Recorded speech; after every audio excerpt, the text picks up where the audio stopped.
so come on, rally around. There go. We are back. I'm going to play this Obama worship clip. It's the latest jib jab video. Actually, I think I'm going to do it in this segment because I don't want to spend the entire 30-minute segment on it. We'll go back to callers in just a moment. But what I thought was interesting about this, yeah, it's a lot of Obama worship, and they act like he's going to fix everything. They do, hit him with a couple of side jokes. But what I think the most interesting aspect of this is that they do a composite of Barack Obama talking about pirates that looks realer than any phony bin Laden tape out there. It's probably the best CG I've ever seen where a real person speaks. So let's hit the clip and watch the Obama worship big time, if you will. So I just wanted to point out how advanced technology, and especially composite technology, has gotten when, animators who do these little internet videos as a company are able to do it no problem. All right, let's go to Paul in Wisconsin. Paul, you're online. Yes, sir, Paul. Hi, Jason. I wanted to point something out. When I was watching the live Prison Planet TV in my browser, there's a function in my browser to be zoomed out so you can see the whole page from top to bottom. Sure. And what was interesting is during that, when you were playing the Glenn Beck clip, I noticed that they have a little graphic element that was up, and it looks like a red armband, and it has his G logo. You know how they have the G? Oh, for Glenn Beck? For Glenn Beck's logo. Yeah. So when I was watching it zoomed out with this feature in my browser, so I'm looking at from top to the bottom of the Prison Planet live feed. Mm-hmm. When I'm looking at it like that, it looked like a Hitler red armband with a G.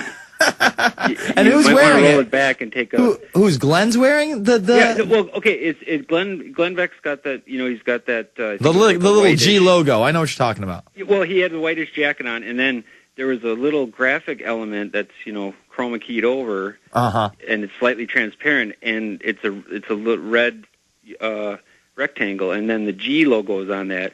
So the way I was viewing it on my PC or my Mac zoomed out, it honestly looked like, that little graphic element they had chroma keyed. It looked like he had a red armband on. Well, it's very fitting for, what he really is and what he really stands for. I mean, dude, he's here to bring in, one world governance. No doubt about it. He's there to be controlled opposition. They gave him a lot of money to do it.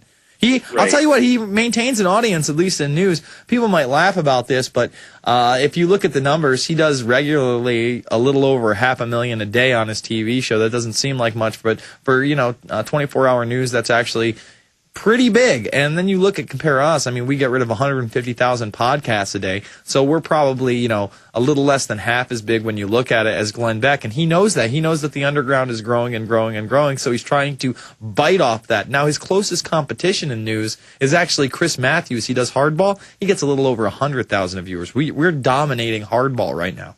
I mean, that's pretty unbelievable for people, but those are the real numbers. Beck is 5-1 on Hardball. Go ahead.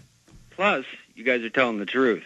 No, can you believe it? It's a very novel idea to tell the truth. Listen, man, I sit here and I read mainline articles. Oh, there's no corruption out there. I haven't even gotten to this one, but Silvio Berlusconi, who is the Italian prime minister over there, we always talk to you about how the elite are into these big time sex parties and the things you see in Eyes Wide Shut are real. Well, some of them aren't, like the homosexual pedophiles in the Franklin cover up and in the Barney Frank scandal. Some of them do like girls, and it's all over the place right now. A couple of the hookers took pictures in the hotel room or in the residence where they were having these sex parties. I thank you for the call. Let's go over this one. We're going to take some more callers.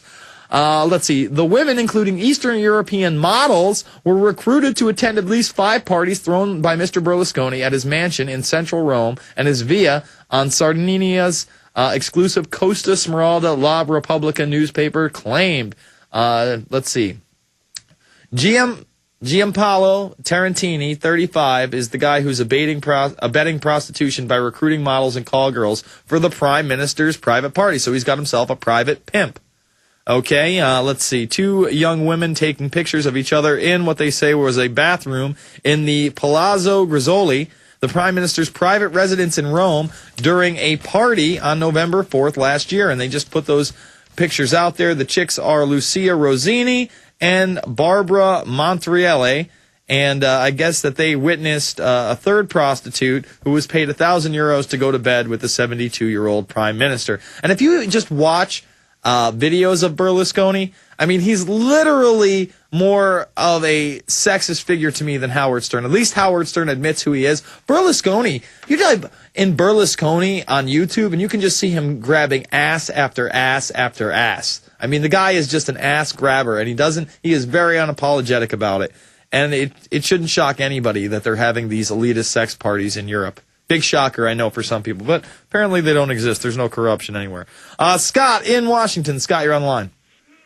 Yeah, from the Fox Nazis to the Obama Nazis. You know, this thing of, these phony progressives running around here talking about, Obama is trying to make peace with Iran and, he's not trying to start anything. I need to remind these people that a couple of years ago during the primaries, all he was going around and saying was that all military options were not off the table with Iran.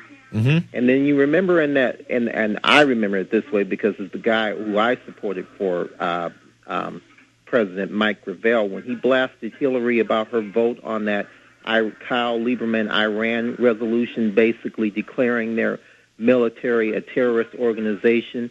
Mm-hmm. He didn't even bother to show up. And then when he gets in front of AIPAC, basically when he has the nomination sewn up, he blasts Hillary for a while for that after he did, but then he praises Hillary and said that she did the right thing and that, all military options were on the table.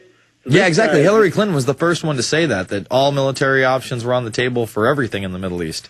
Yeah, but, and my point is, though, but he's been saying that for the last 2 years that, that he wants to go to war and threatening them illegally. It's against international law, number one, to declare somebody's military a terrorist organization.